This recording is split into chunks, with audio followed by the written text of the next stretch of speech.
వస్తున్నాయి? వచ్చినాయి అన్న. తల్లికి వందనం పడింది. మా పిల్లలు ముగ్గురు పిల్లలు, మాకు ఇద్దరు పిల్లలు. మా అమ్మాయికి పడింది, మా అబ్బాయికి పడింది, మా అమ్మాయికి పడింది, మా అబ్బాయికి పడింది. అంటే ఇంకా అవ్వలేదు కదా? ఇచ్చారు, మాకు పడ్డాయి. ఒకరితో అనవసరం, మాకు పడ్డాయి. మా ఆవిడ రోజు ఫ్రీ బస్సు మా ఆవిడకి మామూలుగా. మాకు అన్నీ వస్తున్నాయి. ఫ్రీ బస్ పెట్టలేదు కదా? మా ఆవిడకి వచ్చిందన్నా, మాకు వస్తుంది నిజంగా. ఫ్రీ బస్సు మాకు వస్తుంది. మా వాడికి మమ్మల్ని ఎక్కడికెళ్తున్నారు, మా పిల్లల్ని, మా అమ్మాయికి, మా ఆవిడకి మాకు వచ్చింది. మా ఆవిడకి 1500 కూడా పడ్డాయి. వచ్చినాయి అన్న, నిజం. చంద్రబాబు నాయుడు గారు, పవన్ కళ్యాణ్ గారు, అసలు లోకేష్ గారు చేసినట్టు ఇక్కడ నేను చూడాలి అసలుకి. అంటే 20 లక్షల ఉద్యోగాలు ఇస్తామని లోకేష్ గారు చెప్పారు. ఇచ్చారుగా అన్న, ఇచ్చారన్న. మా తమ్ముళ్ళు, మా వారంట్ల మామూలు కదా, అందరూ మొత్తం మా వాళ్ళకి వచ్చిన ఫోన్ చేస్తే అన్న చంద్రబాబు నాయుడు గారు మనకు మెయిన్ పవన్ కళ్యాణ్ రావడం వల్ల మాకు ఉద్యోగాలు వచ్చాయని చెప్పారు వాళ్ళు. మాకు ఆయనేమో ఉద్యోగాలు ఇవ్వడానికి లేట్ పట్టింది. లేదన్న, మా వాళ్ళ వాడికి ఒకరితో మాకు అనవసరం, మాకు మొత్తం వచ్చిన ఉద్యోగాలు. మా వాళ్ళకి మేము ఫోన్ చేసి కనుక్కుంటున్నాను నేను. మా అన్న ఎప్పుడైతే మనకు చంద్రబాబు నాయుడు గారు వచ్చారో మనకు అప్పుడు స్టార్ట్ అయిన ఉద్యోగాలు రావడం అని చెప్పేసి ఘనంగా చెప్పుకుంటున్నారు. మాకు బాగా వచ్చినాయి.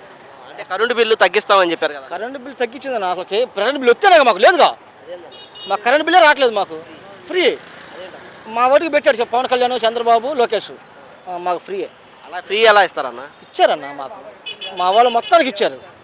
అసలు అన్నీ ఇచ్చారన్న. నిత్యావసర సరుకులు అన్నీ ఏదైనా సరే ప్రతి ఒక్కటి, ఇది పిల్లల కాడ నుంచి విద్యా కానికి ప్రతి ఒక్కటి ఫ్రీయే మాకు. ఇంకా ఇంప్లిమెంట్ చేయకుండా మీకు ఎలా వస్తాయి? ఏమన్నా ఒకరి గురించి మాకు అనవసరం, మాకైతే వస్తున్నాయి అన్న. మాకు వస్తున్నాయి, మా ఇంటికి వస్తున్నాయి డైరెక్ట్గా వాళ్ళ దయ వల్ల. మీరు గత కొన్ని రోజుల నుంచి చూస్తాం, మిర్చి రైతులు గతంలో 23,000 ఉంటే ఇప్పుడు 12,000, 11,000 అంటున్నారు. మరి రేట్లు పల్లెవాడు అన్న, మన 80 క్వింటాలు మా పత్తిపాడు తెలుసా నీకు? ఐడియా ఉందా పత్తిపాడు? మా వాళ్ళకి నేను ఫోన్ చేస్తే మా వాళ్ళకి పత్తిపాడు 80 క్వింటాలు వేశారంట 42,000కి. 42,000 ఏంటన్నా? రేట్ లేదు కదా.